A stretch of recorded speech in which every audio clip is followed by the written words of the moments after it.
The Outlast Trials, a multiplayer, first-person psychological horror survival game. This game serves as a prequel to the first two, and I would say I've had a pretty good time with this game so far. 16 hours as of recording this. However, I feel like the enjoyment and sense of progression came to a bit of a standstill after the 10-hour mark. And I would like to mention that I primarily played this alone.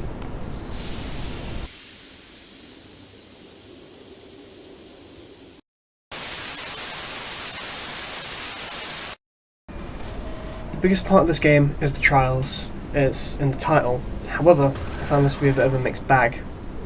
So, there are overall 5 levels split up into 4 sections, with 3 of them being trials and 2 being MK challenges. The first level of a program is the trial, so is the 4th and 5th level, the 2nd and 3rd being MK challenges. So for this I'll be using the police station as the example. The first trial is Kill the Snitch. The first time round this was quite enjoyable, the setting was pretty good, and there was always multiple ways of doing things that I didn't even realise until later going into multiplayer games due to an issue that I had that I'll be mentioning later. The next level has the 2 separate parts, which are the MK challenges that I mentioned, being cancel the autopsy and sabotage the lockdown. These I found far more enjoyable than the first trial. This is pretty sad, however, as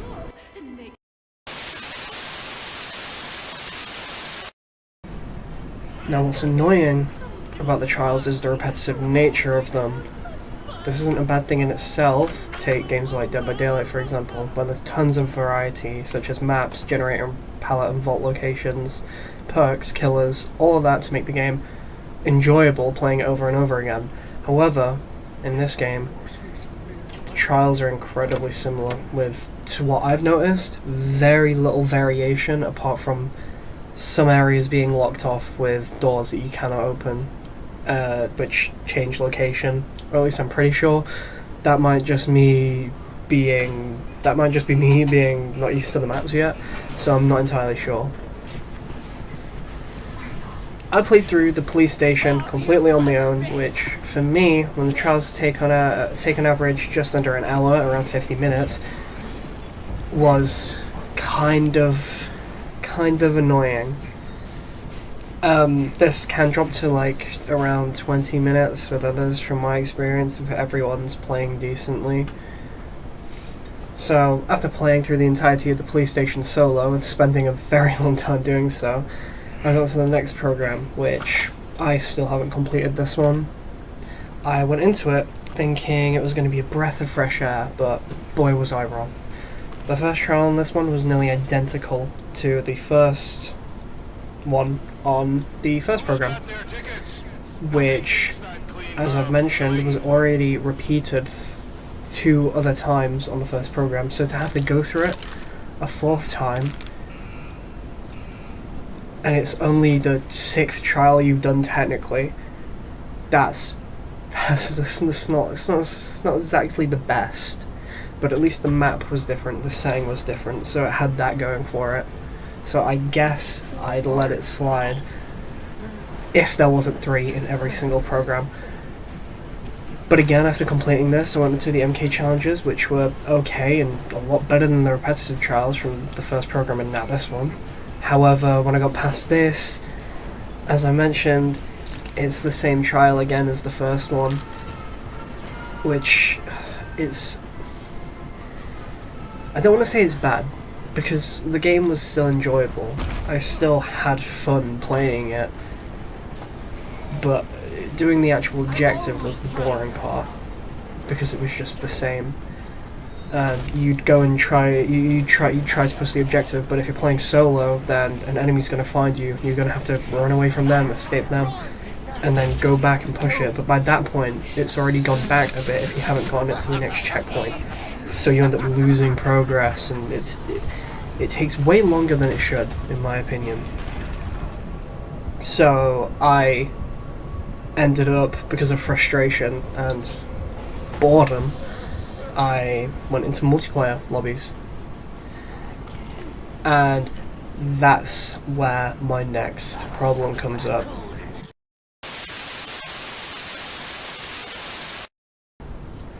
The multiplayer in this game, I feel, has some potential. I mean, if you're with friends, like, you're communicating and stuff, like, that, I can see that being amazing. That makes the game, I guarantee that makes the game so much better. But me, not exactly having people that have the game that I know, I couldn't do that, so I had to play with randoms, which, to my experience, is not exactly fun. I don't know if it's just this game, but I've had a lot more people quit mid-batch due to getting downed or something, which kinda ruins the enjoyment of playing multiplayer when you end up just going into it, people are taking resources and they go and leave the game. That ends up just being a bit annoying, but it's more of just a small obstacle. It doesn't really make much of a difference. But I think that my biggest problem with multiplayer is the fact that you can't choose to host a lobby exactly if you just press on the find group section. It's random. You could get put into someone else's lobby, they could get put into yours. But from most of my experience, I've ended up getting put into other people's lobbies, which is slightly annoying when the entire reason that I was doing it in the first place was because of doing the exact same levels over and over again and just wanting a slightly easier time doing it by having more people. So going and doing random challenges from random levels from random programs, some of which I hadn't even unlocked yet, it just wasn't that fun. Because, I mean, me, I was going through the whole thing, doing every single mission from every program, which you could say that's a big reason for the boredom, because after completing the first level on the second program, I'd already unlocked, after doing that, I had unlocked the third program. But me, I wanted to complete every single level per program before going on to the next one. So you could say it's my fault that I didn't enjoy the game, but I think if the overall gameplay prevents people from having fun, or at least stops people from having fun slowly by trying to go through the game in order, then that's probably that's not exactly the best game design in my opinion, although you could argue against that.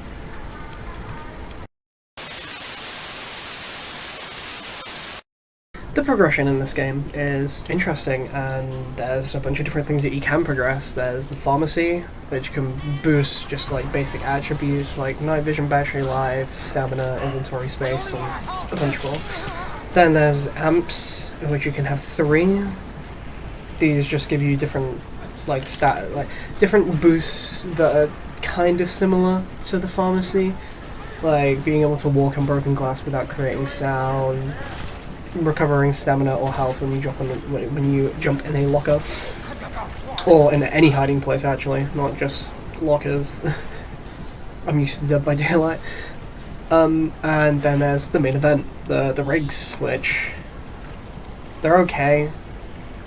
They change gameplay a bit, and I'd say they're good. I like them, but it felt like they were trying to put people into specific classes, which I like personally when you have to choose a class, but then they sort of made them branch out into other sorts of classes, which I didn't particularly like, because it just made some objectively better than others, such as, for example, the stun rig is without a doubt the best rig. Not the stun rig. My bad. The smoke mine, or whatever. Wait, is it the smoke mine? Yeah, smoke mine. Yeah, not the stun rig. The stun rig's pretty good, but the smoke mine is just miles better. So you place a mine, and if an enemy walks on it, keep in mind you can have multiple of these mines set up if the first one isn't set off by the time it recharges. So that already makes it much better than the other rigs, being able to have multiple of them up at once rather than just one and then a fairly long cooldown. I haven't gotten the reduced cooldown on the rigs yet, so I'm not entirely sure like how much that affects the rig's cooldown. But yeah, you get multiple of these up, enemy steps on it, they're blinded, easy getaway. But then when you upgrade this later on, I can't exactly remember what the upgrade does precisely, but if I remember correctly, it just gives you infinite stamina for a short time, which... that's amazing. I'm pretty sure that's what it does. I can't exactly remember, but I'm fairly certain that that's what it does, and that is amazing. That is super cool. But then you have stuff like the healing gas, which that's meant to heal you, but then oh wait, what's this? If I remember correctly, because I'm going off of most of this from memory, it stuns enemies if they walk into it after a certain upgrade. And then the throwable stun. You can use that to deactivate traps once you upgrade it to a certain amount. And it even entices you to do this by lowering the cooldown of the stun if you don't hit an enemy. It's just... I see what they were going for with the like branching out a bit, but I'm not entirely sure if that's what they should have done. Like it kind of like I said, it kind of just makes certain rigs better than others. And already, like, for example, the smoke mine, which I already mentioned, like that was already amazing with what it did alone, being able to blind enemies that walk over it. You can get objectives done much easier with that, and just, you know, cover your flanks. Anyway, each of these have different level thresholds that you have to reach. Currently I'm level 9, and it's level 3 for the pharmacy, which I recommend upgrading first, to be honest. Like, the upgrades, like, they don't rely on a cooldown like the rigs. You can use them basically whenever you want, because it's just simple stuff like being able to slide, longer running duration, like I said before. Back to the rigs. The upgrades, I'd leave them for a bit, because like they do branch out, but they're not necessary. I don't think they're as necessary as the pharmacy upgrades anyway. And the amps are level 10. If I remember correctly, the rigs are level 5, but yeah, the amps are level 10. And they're pretty good too, you know, being able to walk on broken glass, which is ridiculously loud for no reason, without making noise, that's pretty useful. I can't exactly remember any of the others, because that's just one that I'm focused on. Oh yeah, the hiding and locker to regenerate stamina, and I think there's a separate one for health, not locker, hiding place, whatever. Anyway, yeah, that's it for this part. On to the next one.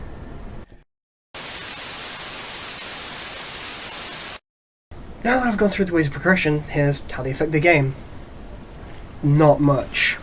The AI is easy to outrun and avoid, and I'll be showing a couple of examples of how you can easily juke them in the footage in the background. I'll just explain it here though, in case I don't get that, because there's some areas where it's hard to pull off, but overall it's pretty easy to do.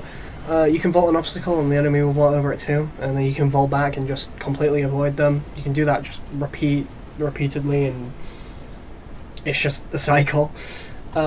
Next, you're a lot faster than the enemies, which, when you realize just how much faster you are, it takes a lot of the fear factor out of the game, of which there isn't even much to begin with, in my opinion.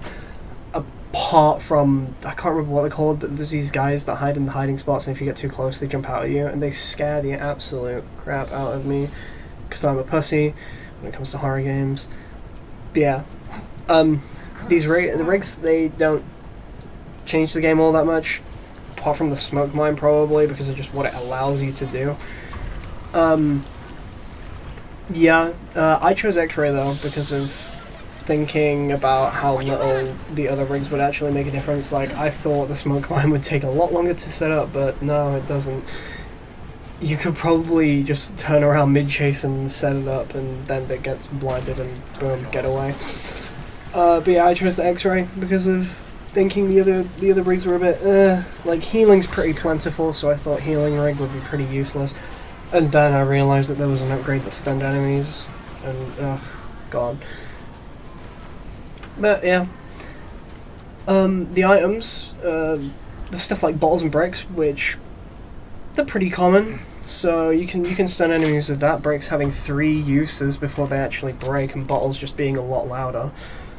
So bottles mainly used for distractions, bricks used for stunning. Yeah.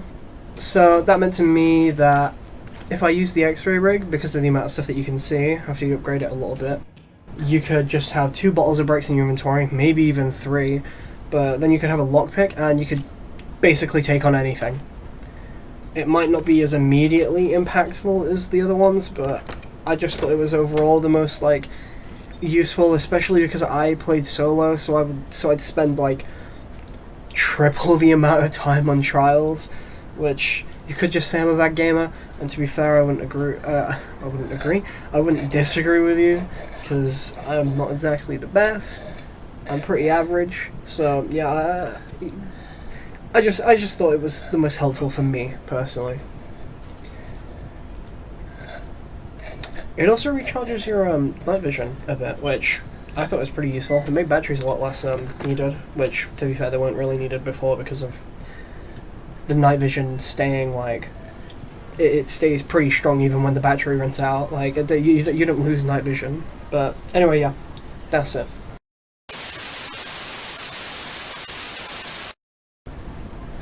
So, with my comments on the gameplay, it's no wonder how I got burnt out fairly fast, and by that I mean, bored.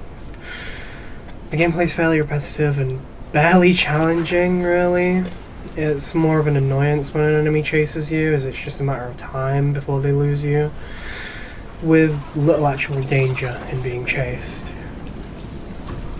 In the most annoying trials, which take up 3 of the 5 levels in a program, when pushing the main objective, enemies are alerted, which means if you're alone, then you just have to run back and forth in a small area, making a little amount of progress each time as you lose the enemy.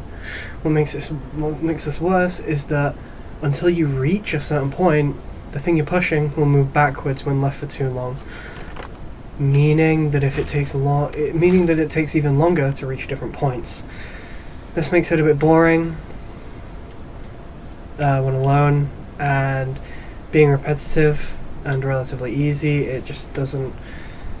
It doesn't make good gameplay. I think I mentioned that earlier. The pushing objective thing. I'm pretty sure I mentioned that earlier, but I just thought I'd highlight that mainly. Like, that is a big annoyance of mine. So yeah.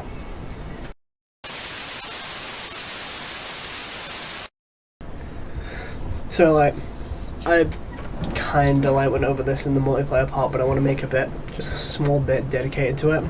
So I know I've thrown a lot of shade at the game, but I believe that if you play with friends, this game is amazing. Once again, comparing it to Dead by Daylight, where playing friends on there opens up new ways of taking on challenges with combos and more. Plus, being on call with people you know allows you to just joke around and enjoy the game a bit more, not exactly taking it seriously. Unless that's your entire friend group's idea of fun. But, even then, I'd say that this is a pretty good game for that as well. So that's why I say that if you have a friend and they're thinking about getting the game and you kind of want to get the game, then definitely. But alone, this game can be what I'd describe as a chore, where you don't exactly want to do it, but it can pay off. It can be enjoyable, but it mainly isn't, especially after doing them so much. It just becomes a bit boring. So yeah, only really get the game if you have a friend or 2 or 3. That'd be amazing, having 3 friends and all of you want the game. That'd be great. But yeah, only really get the game if you have friends to play it with. I wouldn't recommend it if you're alone. That's it.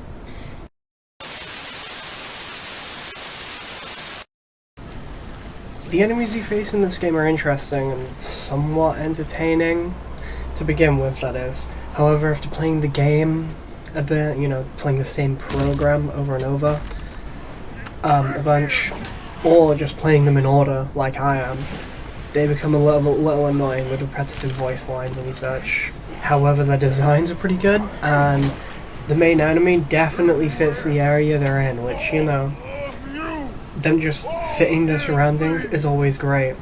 And the personalities are pretty good too. I quite like them. Not so much the dudes in the first program, but the second program. I forgot what her name is, but her and the hand puppet, which she tends to call Daddy a lot, they're pretty entertaining. I quite like them.